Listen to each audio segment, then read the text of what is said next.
Welcome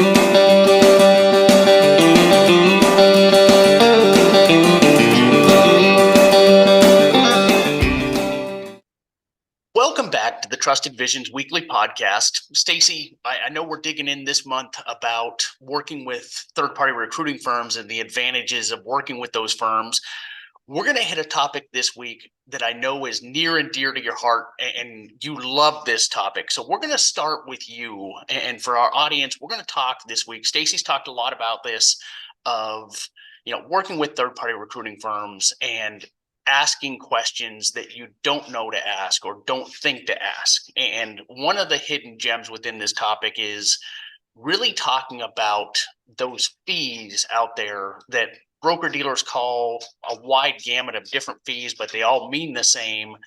And or you didn't even know that some of these fees exist because you've never paid them throughout your career. So Stacey, I'm going to start with you of talk to our audience about some of those fees that A, are named something different with one firm or the other, or B, our audience wouldn't even know to ask because they don't know that these fees exist, and or the biggest thing is piggybacking on the licensing agreements with some of these broker dealers on technology and what that means to our audience. So I know that was a lot to unpack and we got a short time. So I'm going to hand this one over to you because I know how passionate you are about this.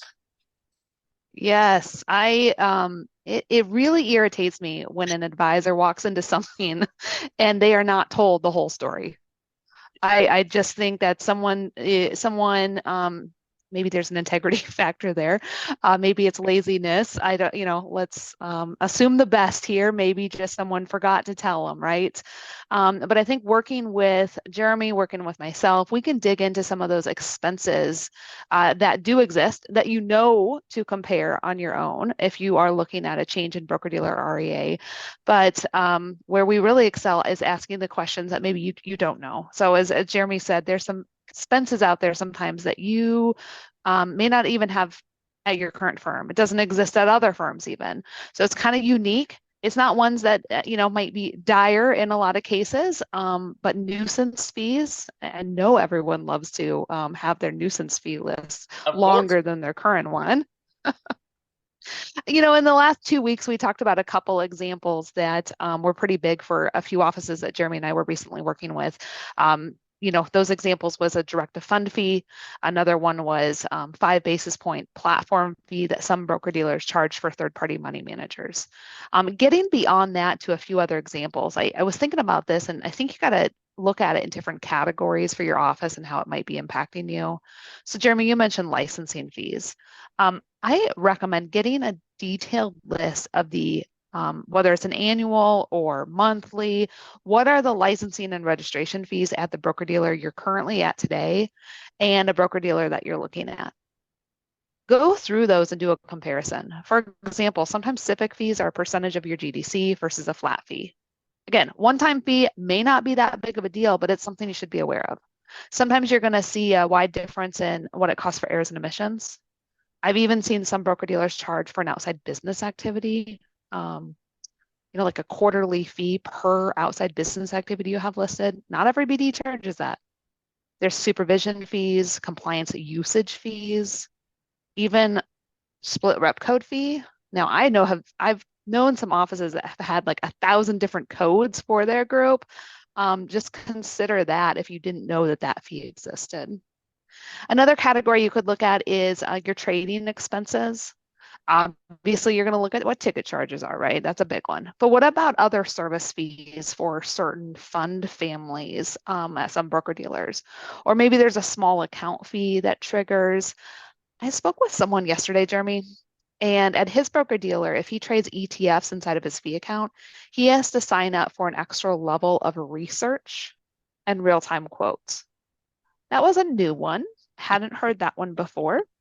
So again, those devils are in the details. And I think two big categories, because I could, as you said, Jeremy, I could go on a long time for this, but looking at like your commission and fee-based business. Commission, I have heard of some broker dealers maxing out their brokerage commission that gets calculated. If you came from a firm that wasn't maxed out, Obviously, there's a certain calculation there, but this was such that the advisor within 6 months was changing broker dealers again because it wasn't told to him. We've got a levelization of trails from like annuities that happens with some firms, but not all. So again, these details that we have to get after. Fee-based business is probably a whole nother call, the different ways that REAs might charge clients or the advisor as well. So Jeremy, I covered quite a few things there as far as examples. I would highly recommend someone reach out to us on this to get a full list of different questions to ask. Because we're not going to cover it all on this call. People will be rolling their eyes probably at that point. But it's a list that we can help go through. We can help ask the right questions. And I think your final question was technology. That's another area. A lot of broker dealers have discounts. They have their go-to firms that they work with for CRM and financial planning. Again, that's something we can help work through as far as what those expenses are and how they're charged. So we talked about expenses, a lot of different examples of what those might look like for you. Jeremy, another area that I see, right, when I talked to someone just yesterday, it was expenses really matter, Stacey. I have to have a deep comparison for my firm that I'm with before I would make an expense or before I would make a decision. But the other factors are transition assistance and payout. And of course, those are typically the two top things that we hear. But Jeremy, there's such a variance right now between firms that pay a lot of transition assistance, those that may not pay hardly any, as well as the payout. Can you touch on like why are we seeing such a big difference between broker dealer and REAs? And that's a great question, Stacey. And I'll before I answer that, one thing I would add to what you mentioned about expenses is, when you're piggybacking on the technology packages or discounts that a broker dealer has, it's important to make sure who owns that client data because the discount can be great, but Yes. yet with that discount becomes limitations and stricter, criteria for you taking that data. So I just wanted to add that, but great question. And we get this a lot with the big variance of payouts and transition money. And I would categorize that in a few different categories is you've got to look at the ways that the broker dealer is making money.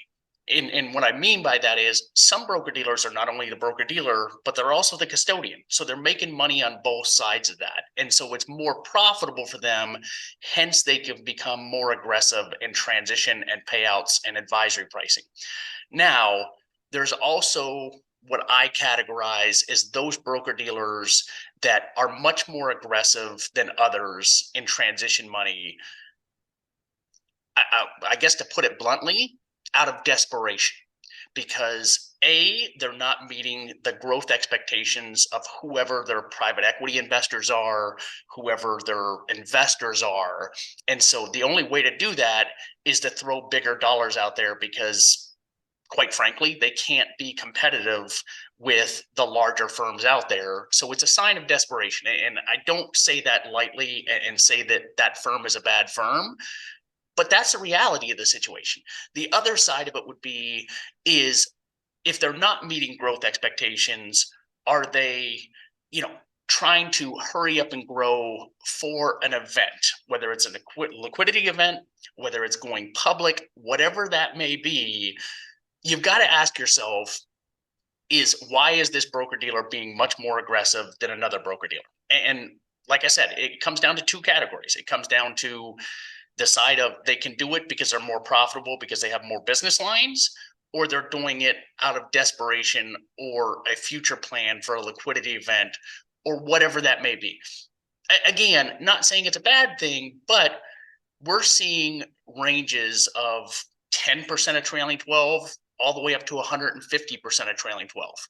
And so that's a big delta. And that's one of the advantages of working with a firm like Trusted Visions is we can help you navigate the pros and cons of that. The other side of it, and the last thing I would touch on is obviously with interest rates right now, firms are able to offer a lot more transition money because of the interest rates and the money that they're making on the money market accounts and the cash sitting in clients' accounts. So there's a lot of variances there that we don't expect our audience to be able to unpack. That's what we're here for at no cost to you. So Stacey, great topic. We're going to wrap up this month next week, which I'm really excited to wrap it up and talk more about Trusted Visions next week. But as we always do, Stacey, contact information for our audience. You can contact me at 641-919-6722. And my email is stacy.martin@trustedvisions.com. And for me, info@trustedvisions.com or 480-430-5012. Stacey, I look forward to next week. Hope our audience has a great week. If you have any questions or any topics that you want us to cover in future podcasts, please don't hesitate to comment on our LinkedIn or YouTube page. Have a blessed week.